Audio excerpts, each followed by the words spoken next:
ओम श्री धन्वंतराय नमः। ओम श्री धन्वंतराय नमः। ओम श्री धन्वंतराय नमः। द योगा सिटी चैनल पर आप सभी मित्रों का आज की चर्चा में मैं स्वागत करता हूं। आदरणीय मित्रों, आज मैं संग्रहणी रोग पर थोड़ी सी चर्चा आपके समक्ष करूंगा।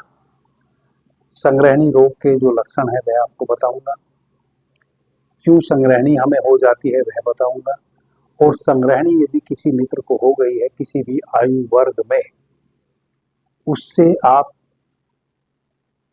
चंद दिनों में ही कैसे निजात पाले वह भी बताऊंगा। उत्पत्ति कैसे आप होती है वह बताऊंगा, उसके लक्षण क्या है वह बताऊंगा, यदि आपको हो गई है तो आप कैसे पहचानें, और फिर उसकी औषधि भी बताऊंगा जिससे वह निर्मूल हो जाए। संग्रहणी एक बहुत ही खतरनाक रोग है। जिनको भी यह रोग लग जाता है वह जवानी में ही बूढ़े जैसे दिखने लग जाते हैं, और यदि किन्हीं को यह बुढ़ापे में लग जाए तो उनकी आयु बहुत ही स्पीड से क्षीण हो जाती है। वह देखते ही देखते जरा की अवस्था में पहुंच जाते हैं और बहुत कम समय में काल के ग्रास बच जाते हैं। यह इतना खतरनाक रोग है कि आप अंदाज भी नहीं लगा सकते। कई बार बहुत सारे मित्रों को यह बीमारी पकड़ी हुई होती है और वह निरंतर इससे दो चार होते रहते हैं, लेकिन पहचान नहीं है। कई बार तो डॉक्टर तक पहचान नहीं कर पाते हैं। कोई दवा दारू आपने की, थोड़ा सा आराम मिल गया और उसकी जड़ भीतर से समाप्त होती नहीं है, वह जू की तू बनी रहती है। 2-4-10 दिन के पश्चात फिर वही वापस स्थिति बन जाती है।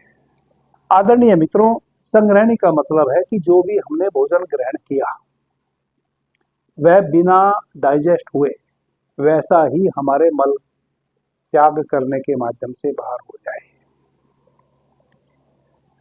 जब भी हम भोजन ग्रहण करेंगे या कोई भी लिक्विड रूप में कुछ भी हम सेवन करेंगे, तैसे ही हमारे पेट में एक बहुत ही खतरनाक रूप से मरोड़ा उठेगा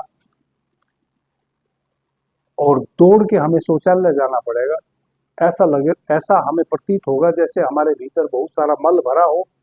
अचानक इतने जोर से पेट में मरोड़ उठेगी कि लगेगा कि ना जाने कितना मल आप त्याग करने वाले हैं। और यदि आप शौचालय जल्दी नहीं पहुंचे तो आपके कपड़े गंदे हो जाएंगे, ऐसा मतलब आपको भीतर प्रतीत होगा। फिर आप दौड़ते हुए शौचालय जाते हैं, मल त्याग करते हैं, और जब आप मल त्याग करते हैं तो फिर होता क्या है, खोदा पाड़ निकली चुनिया। जब भोजन ग्रहण करने के 5 मिनट 10 मिनट बाद यह मरोड़ आपको उठी थी, तब तो ऐसा प्रतीत होता था ना जाने कितना मल भीतर है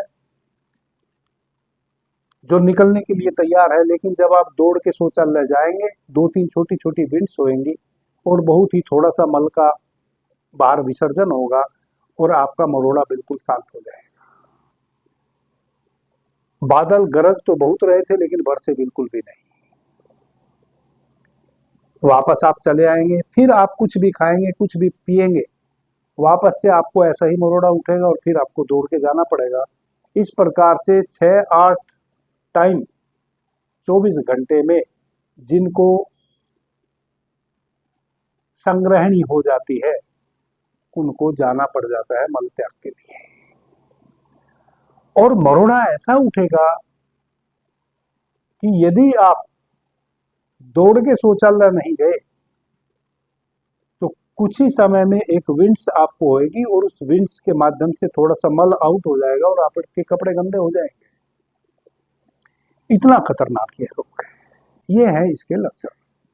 बुढ़ापे की तरफ क्यों ले जाता है यह, एकदम से जवान आदमी भी बूढ़ा क्यों हो जाता है संग्रहणी रोग होने के उपरांत, वो आप समझ सकते हैं कि जो भी आपने भोजन ग्रहण किया उस भोजन का सही से पाच्य हो जाता, उससे रस बनता, उस रस से फिर 7 प्रकार की धातुओं का निर्माण हमारे शरीर में होता।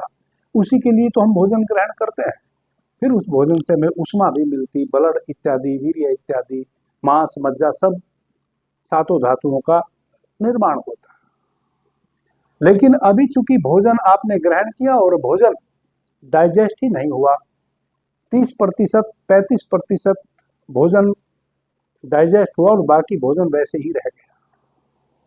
संग्रहणी वाले रोगी जब भी स्टूल पास करने जाएंगे तो जो भी भोजन वो ग्रहण करेंगे, 70% साबुत भोजन वैसे ही वह अपने स्टूल में देखेंगे। प्रतिदिन धीरे धीरे आपका पाचन संस्थान और सुस्त पड़ता चला जाता है और मंदिर गति होती चली जाती है। भीतर अग्नि का जो दाह है वह बिल्कुल शांत पड़ जाता है।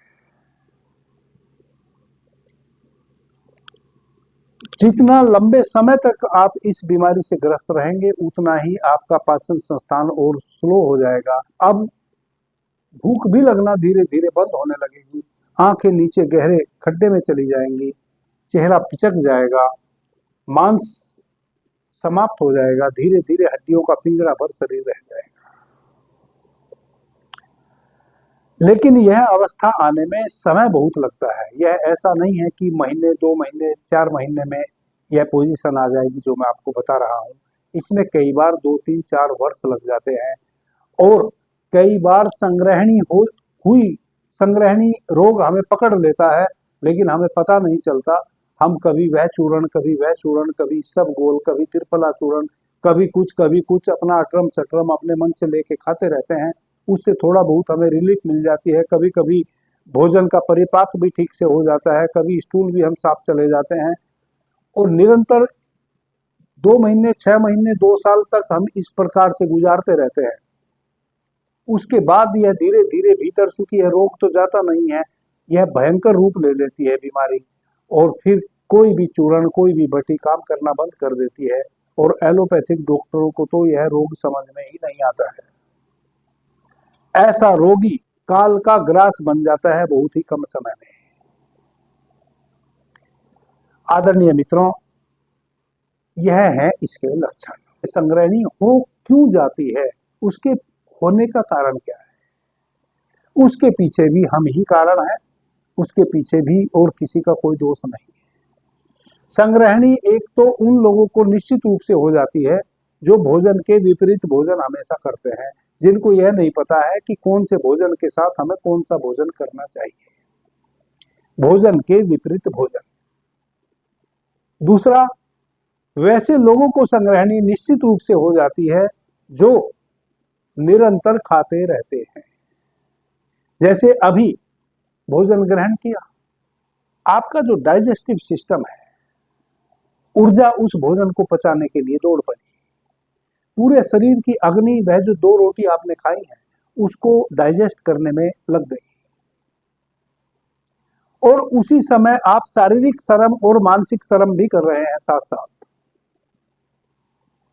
अब जो ऊर्जा आपके भोजन को डाइजेस्ट करने के लिए चाहिए, वह ऊर्जा आप चूंकि शारीरिक बल लगा के कोई कार्य कर रहे हैं और मानसिक रूप से भी विचारणीय कोई कार्य कर रहे हैं, तो आपके शरीर की ऊर्जा वहां भी डिस्ट्रीब्यूट हो गई। पूरी ऊर्जा भोजन को उस समय डाइजेस्ट होने के लिए मिली नहीं।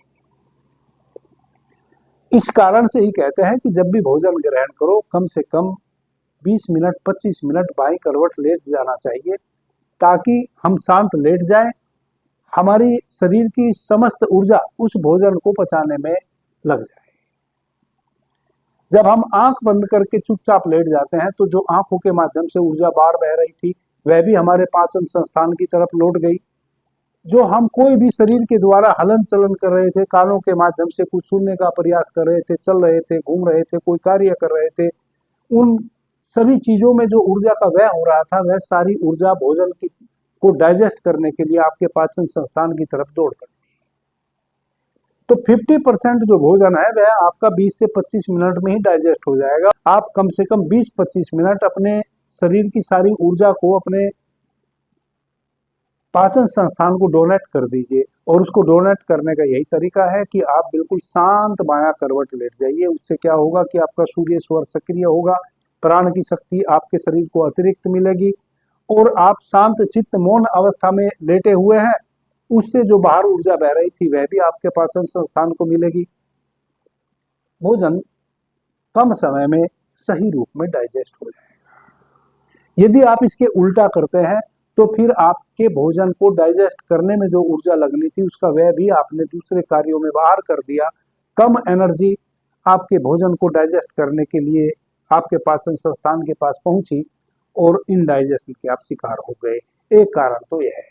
दूसरा कारण यह है कि अभी भोजन डाइजेस्ट हुआ भी नहीं था कि फिर कोई आया और उसने आपके हाथ में 2 मिठाई रख दी और आप वह मिठाई खा गए। उसके बाद फिर कोई आया, उसने आपको 2 केले दे दिए, फिर आप वो 2 केले खा लिए। फिर घर में किसी मेहमान का आगमन हो गया या किसी मित्र का आगमन हो गया, उसके साथ चाय का कप और बिस्किट और नमकीन लेके बैठ गए। इन सारी चीजों से निपटे थे कि रात के भोजन का फिर समय हो गया। रात में फिर अभी भोजन पेट में भरा ही हुआ है, भूख अभी लगी भी नहीं है, भोजन डाइजेस्ट भी पुराना हुआ नहीं है, आपने फिर भोजन को ग्रहण कर लिया। कई बार कई लोगों की ऐसी आदत हो जाती है कि उनको जब जो भी आप खाने को दे दीजिएगा वही वह खा लेते हैं। धीरे धीरे वैसे लोग इनडाइजेशन के शिकार हो जाते हैं। क्यों हो जाते हैं? क्योंकि जब तक आपने एक भोजन ग्रहण किया है उसको कम से कम 4 से 6 घंटे भोजन को डाइजेस्ट होने के लिए चाहिए। अब 4 से 6 घंटे आपके शरीर की ऊर्जा पुराने भोजन को डाइजेस्ट करने में लगी है। इसी बीच में आपने नया कुछ भी भोजन ग्रहण कर लिया, 2 केले खा लिए, 2 मिठाई खा ली। अब क्या होएगा कि जो ऊर्जा, जो एनर्जी आपके भोजन को डाइजेस्ट करने में लगी हुई थी वह वहां से हट जाएगी और जो नया भोजन आपने ग्रहण किया है उसको डाइजेस्ट करने में लग जाएगी। पुराना भोजन जहां तक डाइजेस्ट हुआ था वह वहीं रह जाएगा और नए भोजन को डाइजेस्ट करने में आपका पाचन संस्थान लग जाएगा। अब यदि 50% आपका पहला भोजन डाइजेस्ट हुआ है तो वह 50% ही रह जाएगा। अब उससे ना कोई रस बनना है, ना उस रस से कोई धातु बननी है और ना वह मल सही प्रकार से आपके शरीर से आउट होगा, वह आपके आंतों में भी संचित हो जाएगा, जिसके कारण अब नाना प्रकार की समस्या आपको आएगी। आपके पेट में गैस बनेगी, अफारा आएगा, पेट फूलेगा और धीरे धीरे इस प्रकार से इनडाइजेशन का शिकार आप होने लगेंगे। फिर आप कुछ दिनों तक औषधियों का सेवन करेंगे, वह औषधि कोई काम करेंगी नहीं। कोई आपने चूर्ण किया, कोई चूर्ण का आपने सेवन किया जो पतले दस्त लगा सकता हो, जो आपका पेट साफ कर सकता हो, उसके माध्यम से कुछ दिनों तक आप चूर्ण की सहायता से अपने पेट को साफ करेंगे। लेकिन पाचन संस्थान आपका, चूंकि वह आदत आपने नहीं बदली, धीरे धीरे सुस्त होना शुरू हो जाएगा। अब चूंकि एक्स्ट्रा लोड आपके पाचन संस्थान पे पड़ रहा है, एक्स्ट्रा कार्य आप अपने पाचन संस्थान से ले रहे हैं, तो वह 6 महीने में, 1 साल में, 2 साल में बिल्कुल ही काम करना बंद कर देगा। तब आपको भूख तो लगेगी, क्योंकि शरीर की जरूरत है, शरीर को 7 धातुएं चाहिए, लेकिन वह भोजन डाइजेस्ट नहीं होगा। और फिर एक दिन वैसा आ जाएगा कि जब भी आप भोजन ग्रहण करेंगे तभी आपको एक मरोड़ उठेगी और दौड़ दौड़ के आपको शौचालय जाना पड़ेगा और निकलेगा कुछ नहीं। ये संग्रहणी के लक्षण हैं और इस प्रकार से संग्रहणी का प्रादुर्भाव होता है हमारे शरीर में, होता हमारी नासमझी से ही है। आदरणीय मित्रों, मैं चूंकि अपने विषय में ही आपको बता सकता हूं और मुझे मेरे विषय में ही सर्वाधिक ज्ञात है। जब मैं करीब 10-12 वर्ष का था उस समय से और आज 53 वर्ष की आयु में हूं, 40 वर्ष आप मान के चले। इन 40 वर्षों में जितने भी मित्र मुझे जानते हैं किसी भी रूप में, वह बता सकते हैं कि वह मुझे अनटाइमली कोई भी चीज सेवन नहीं करा सकते। यदि मैं किसी के घर गया, मैं पहले ही कह देता हूं कि देखो, कोई फॉर्मेलिटी निभाने की अनिवार्यता नहीं है, मैं अभी इस समय कुछ भी नहीं खाऊंगा, ना मैं चाय लूंगा, ना मैं बिस्किट लूंगा, केवल मैं पानी ले सकता हूं। मैं पूरे 40 वर्षों से यह साधन कर रहा हूं कि अनटाइमली कभी भी कुछ भी नहीं खाता हूँ। कितनी भी कीमती चीज कोई मुझे देने का प्रयास करे, यदि एक बार मैंने भोजन ग्रहण कर लिया तो 6 घंटों तक अब मेरे लिए सभी द्वार दरवाजे बंद हो गए। अब कोई अमृत भी यदि मेरे हाथ पे आगे रखे कि इसको आप ले लेंगे तो सदा अमर हो जाएंगे, मैं उसको भी छितरा दूंगा, मैं उसको भी स्वीकार नहीं करूंगा। और जिसका नतीजा यह है कि बचपन में मैं एक बहुत ही घातक रोग से गुजरा हूं, जिसका मेरे शरीर पर बहुत बुरा इफेक्ट पड़ा, खास करके मेरी आंतों पर, मेरे डाइजेस्टिव सिस्टम पर। लेकिन मेरे इस प्रकार से पालन करने का यह मुझे लाभ मिला कि आज अभी इस समय जब मैं आपसे बात कर रहा हूं, मेरे शरीर में कोई रोग नहीं है। कोई अंदर अंदर पनप रहा हो जिसका मुझे ना पता है, जिसका भविष्य में पता चले मैं कह नहीं सकता, लेकिन मेरे देखे अभी मैं पूर्ण स्वस्थ हूं। भोजन ग्रहण करने के बाद जब तक मैं 1 चम्मच चीनी नहीं फाँक लेता हूं, मुझे ऐसा लगता है जैसे मैंने कुछ खाया ही नहीं। मैं खूब चीनी भी खाता हूं, यानी कि खूब मीठा भी खाता हूं, सारी चीजें खाता हूं, लेकिन खाता समय से हूं। बिना समय के कुछ भी नहीं खाता हूं, बिना समय के ना कुछ भी पीता हूं। जिसका कारण है, ना मुझे शुगर है, ना मुझे हाई ब्लड प्रेशर है, ना मुझे लो ब्लड प्रेशर है, ना मेरी किडनी खराब है, ना मेरा लीवर खराब है, ना मुझे कभी सर्दी होती, ना मुझे कभी खांसी होती। मुश्किल से सीजन में एक बार 1 वर्ष में बुखार आता है, एक उसी समय एक बार सर्दी या खांसी होती है, उस समय मैं 1 सप्ताह तक सर्दी खांसी बुखार से पीड़ित रहता हूं। यदि मैं कहीं कभी कभी दूषित भोजन ग्रहण कर लेता हूं तो मुझे टाइफाइड तुरंत हो जाता है, क्योंकि मेरी आंतें इन्फेक्टेड है बचपन से ही। उसके उपरांत भी मैं पूर्ण स्वस्थ हूं और सब कुछ खा लेता हूं, लेकिन टाइम पे खाता हूं। मेरी आंतें इन्फेक्टेड हैं, उनके लिए मुझे कोई चिकित्सा कभी भी लेनी नहीं पड़ती। यदि पूरे भारतवर्ष में एक भी डॉक्टर बता दे कि महाराज जी की चिकित्सा मैंने की है, तो मैं जीवन पर्यंत उनकी गुलामी कर दूंगा। मैं कोई चिकित्सा कभी किसी से नहीं लेता हूं। कोई भारतवर्ष में एक डॉक्टर यह नहीं बता सकता कि मैं अपनी चिकित्सा के लिए उसके पास गया था। इधर इन 40 वर्षों में जब से मैं स्वयं के प्रति जागा हूं, जब से मैं स्वयं के प्रति जिम्मेदार हूं। जब तक मैं 10 वर्ष का, 12 वर्ष का नहीं था, तब तक मैं दूसरों के अधीन था। मेरे माता पिता जो मुझे खाने को देते वही मैं खाता, लेकिन इधर 40 वर्षों से मैं स्वयं जिम्मेवार हूं अपने प्रति। तो मेरा निवेदन सबसे पहले तो यही है कि कभी भी कितना भी कोई अमृत भी पिलाने का प्रयास करे, एक बार जब आप कुछ भी खा ले, चबा के, चबाने वाला कुछ भी खा ले, तो फिर 4-6 घंटे आप किसी भी कीमत पे कुछ भी ना खाएं। कई बार हमारे जीवन में वैसा भी होता है कि हमें 4 रोटी की भूख है, लेकिन हमने 2 ही रोटी खाई, कारण कि जब हम खाना खाने चले 2 ही रोटी उपलब्ध थी। कई बार ऐसे संयोग और कारण बनते हैं कि 2 ही रोटी उपलब्ध थी, या रोटी थी ही नहीं, हमने कुछ और खा लिया, क्योंकि हमारे भोजन का समय हो गया था, रोटी थी नहीं और रोटी बनने का कोई उपाय भी नहीं था। यानी कि जो भी हम दैनिक रूप से भोजन ग्रहण करते हैं उसका कोई उपाय नहीं था। हमने कुछ अल्टरनेटिव ग्रहण कर लिया और कुछ समय के पश्चात फिर रोटी भी उपलब्ध हो गई।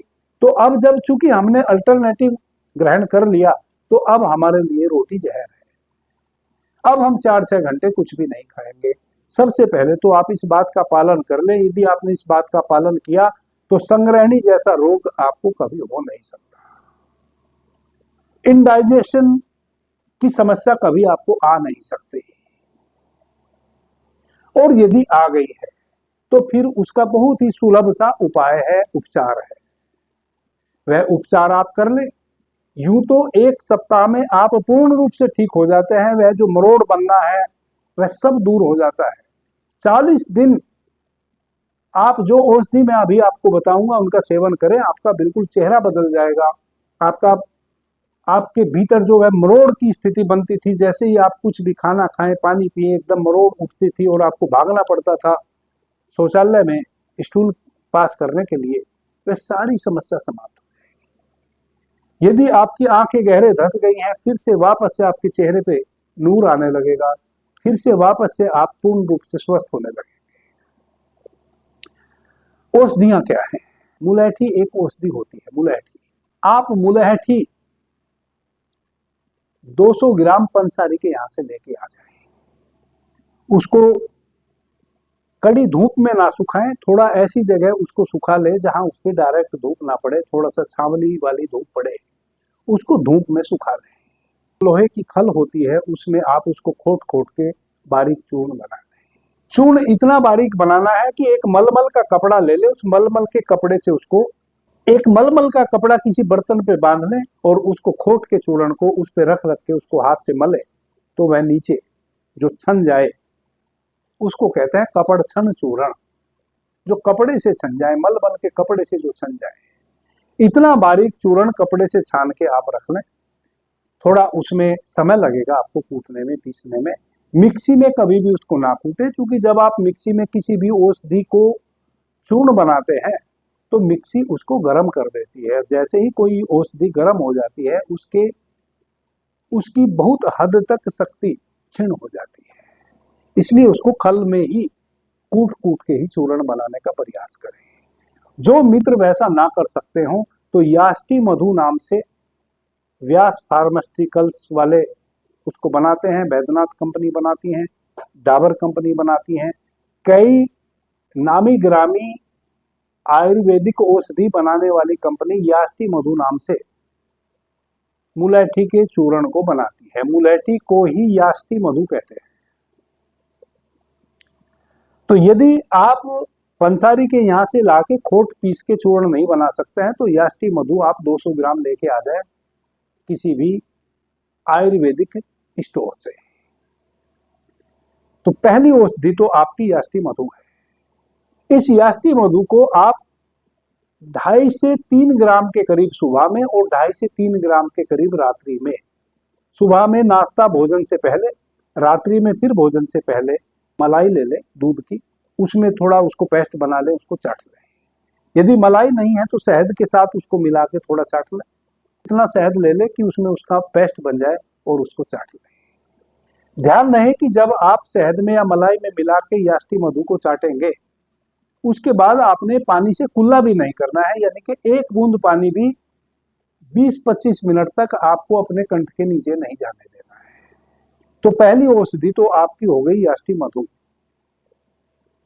जो आपने खाली पेट सुबह में लेनी है। 2 से 2.5 ग्राम शहद या दूध की मलाई में मिला के आधा घंटा पहले, दोनों समय आप ले लें, सुबह नाश्ता से पहले और रात्रि में भोजन से पहले। दूसरी दवाई है कुटजा घन बटी। यह भी बैद्यनाथ कंपनी बनाती है, डाबर कंपनी बनाती है, ऊझा कंपनी बनाती है, धन्वंतरी कंपनी बनाती है। कई बड़ी कंपनियां इस योग को बनाती है। औषधि का नाम क्या है? कुटजा घन बटी। दूसरी औषधि है कुटजा रिष्ट।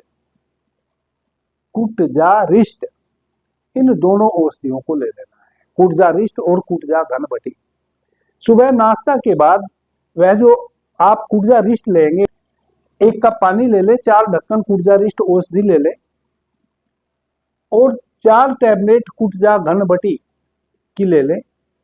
नाश्ता के बाद उसको फांकें और वह दवाई ऊपर से पी लें। इसी प्रकार से रात्रि में भोजन के बाद 4 टैबलेट फांकें और वह कुटजा रिष्ट औषधि 1 कप पानी में 4 ढक्कन डाल के पी लें। दूसरी औषधि आपकी यह हो गई। इस प्रकार से यह केवल 3 औषधियां आप 40 दिन तक यदि सेवन करेंगे तो आपकी वह समस्या समाप्त हो जाएगी जो संग्रहण की है, जो आपके पेट में बार बार मरोड़ बनती है। जैसे ही आप कुछ भी खा लेते हैं तुरंत एक तीव्र मरोड़ उठती है पेट में, वह समस्या आपकी यूं तो 1 सप्ताह के अंदर ही समाप्त हो जाएगी, लेकिन 40 दिन बीतते बीतते आप संपूर्ण रूप से स्वस्थ हो जाएंगे, ठीक हो जाएंगे। अभी के लिए इतना ही। आपने मुझे ध्यान से, प्रेम से सुना, उससे मैं बहुत अनुग्रहित हूँ। सभी मित्रों को मेरा प्रणाम, धन्यवाद। हर हर महादेव।